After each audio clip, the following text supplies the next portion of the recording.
Olá, este é o curso completo Planejamento das Contratações.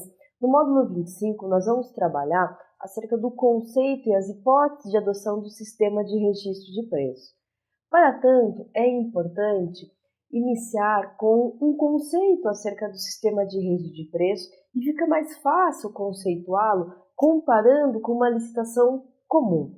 Então, numa licitação comum, como nós já vimos aqui ao longo do curso, a administração pública necessita de um objeto específico, pontual, no qual é indispensável a delimitação das especificações, dos quantitativos exatos.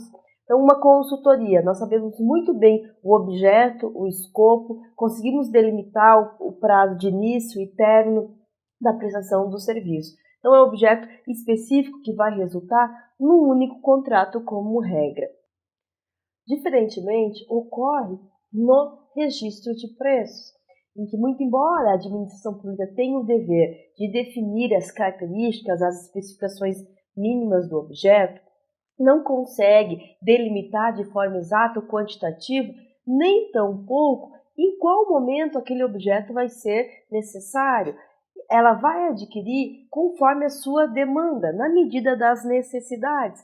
Sempre foi muito difícil licitar objetos como material de expediente, então quanto nós vamos adquirir no ano de caneta, de papel, de toner. Então são demandas que, muito embora a administração pública saiba que vai precisar ao longo do exercício daquele objeto, não consegue definir com exatidão em quais quantidades ou em qual momento vai precisar.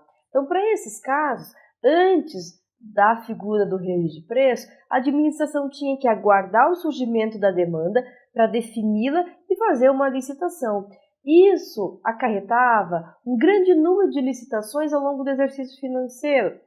Pensando nessa sistemática, é que criou-se a figura do sistema de registro de preço, previsto no artigo 15 da Lei 8666, regulamentado no âmbito da Administração Pública Federal pelo Decreto 7892 de 2003. Então, no sistema de registro de preço, há uma licitação nas modalidades concorrência ou pregão, pregão na hipótese de bens e serviços comuns. Essa licitação dá origem, resulta numa ata de registro de preços, que nós vamos trabalhar esse conceito em outros módulos. Formalizada a ata para um determinado objeto, a administração estima um quantitativo ao longo da vigência da ata, que como regra é de 12 meses. E quando a demanda surge, contrata aquele objeto com base na ata de registro de preços.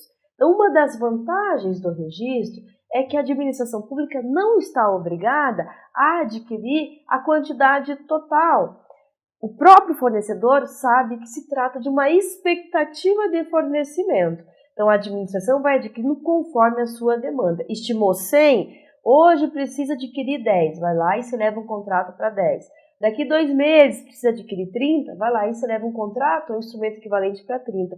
Na medida das necessidades, enquanto houver quantitativo na ata e durante a sua vigência. Então, enquanto numa licitação comum nós temos um objeto pontual e específico, que a licitação resulta num único contrato, no registro de preços, a licitação vai resultar numa ata e, à medida das necessidades, a administração pública vai celebrando quantos contratos forem necessários.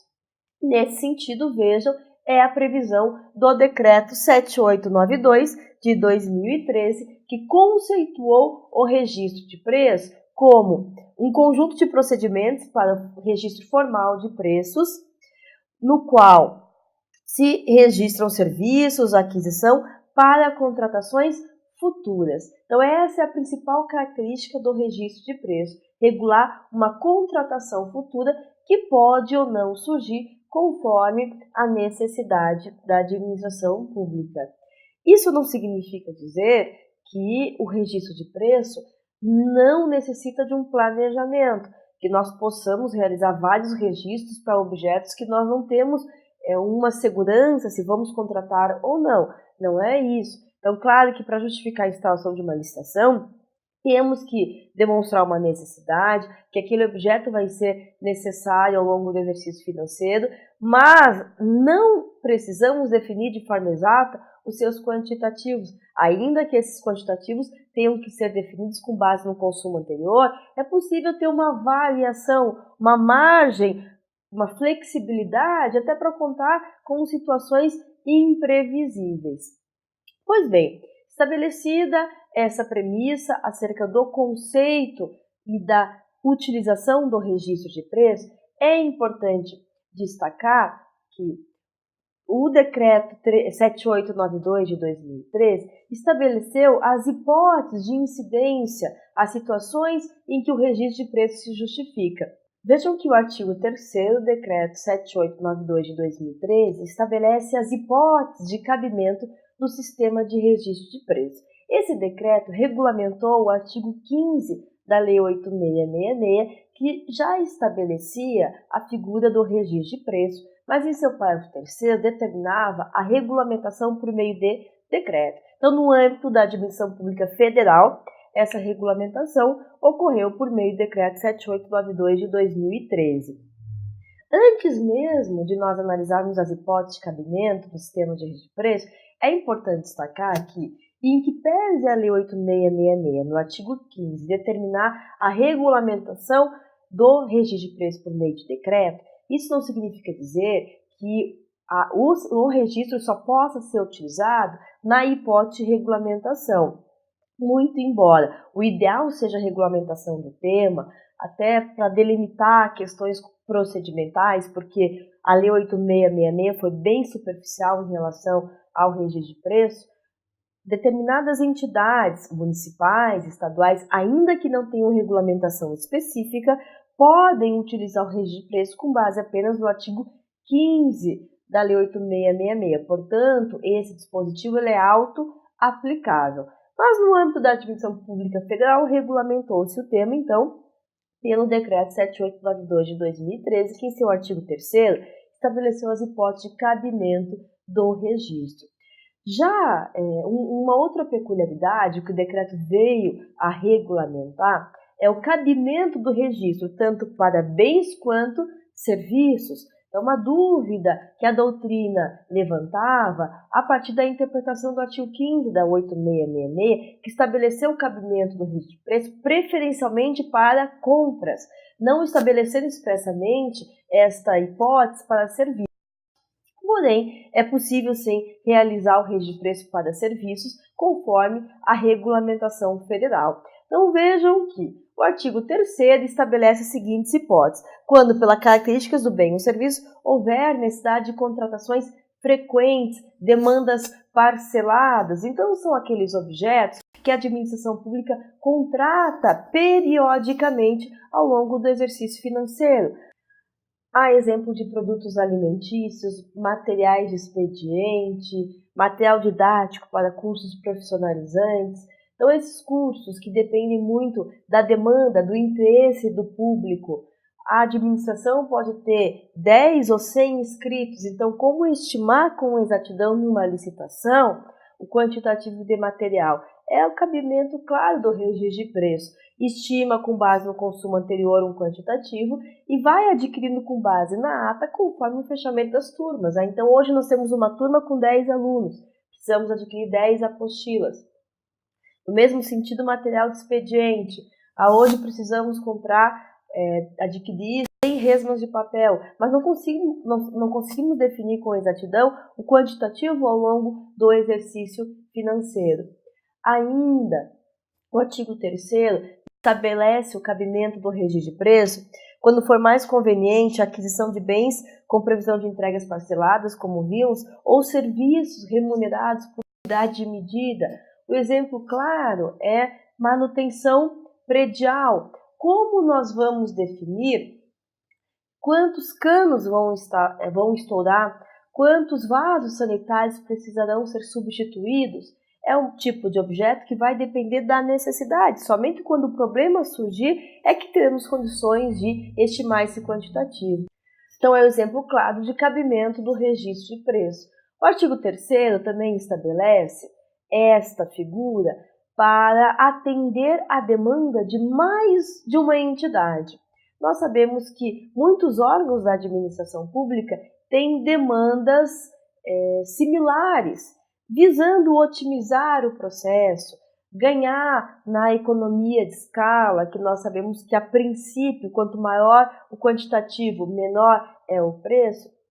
É possível fazer uma única licitação, um único registro de preço para atender várias entidades. O órgão gerenciador, que é aquele que vai realizar a licitação, e órgãos participantes que tenham interesse de integrar a ata de registro de preço, integrando o processo da fase interna, estimando seus quantitativos. Nós teremos aqui um módulo específico para trabalharmos as atribuições do gerenciador e órgãos participantes, mas é uma hipótese clara de utilização do sistema de registro de preço. E, por fim, a última hipótese prevista no artigo 3º é naquelas situações em que a administração pública não consegue estimar de forma clara os quantitativos. Esta é a principal hipótese do registro de preço. Por isso que o professor Marçal Justem Filho destaca que o inciso 4º do artigo 3º ele deve ser interpretado em conjunto com todos os demais incisos, porque o registro de preço ele se justifica naquelas contratações frequentes, demandas parceladas, serviços remunerados por unidade de medida ou para atender a necessidade de mais de um órgão. De fato, quando a administração tiver uma dificuldade de definir previamente o quantitativo exato. Essas são as hipóteses, portanto, de cabimento do registro de preços. Analisando o artigo 3º, uma situação que vem à mente é a seguinte: nesses casos, o registro de preço ele é obrigatório ou é facultativo? Vejam que o artigo 3º do Decreto 7892 de 2013 utilizou o verbo poderá, induzindo a interpretação de que é uma faculdade e não um dever da administração pública. Em que pese essa interpretação, muito embora a legislação não estabeleça de forma expressa a obrigatoriedade do registro de preço, os tribunais de contas, principalmente o Tribunal de Contas da União, defendem que, como o registro de preço ele tende a ser mais vantajoso para as hipóteses definidas no artigo 3º, ele permite um maior planejamento da administração pública e uma otimização dos processos, deve-se dar preferência ao registro nas hipóteses tipificadas no artigo 3º do Decreto 7892. Ainda, analisando o artigo 1º do decreto, é possível depreender que ele incide no âmbito da administração pública federal, direta e indireta, empresas públicas, sociedades de economia mista, nos 3 poderes, então poder legislativo, executivo e judiciário.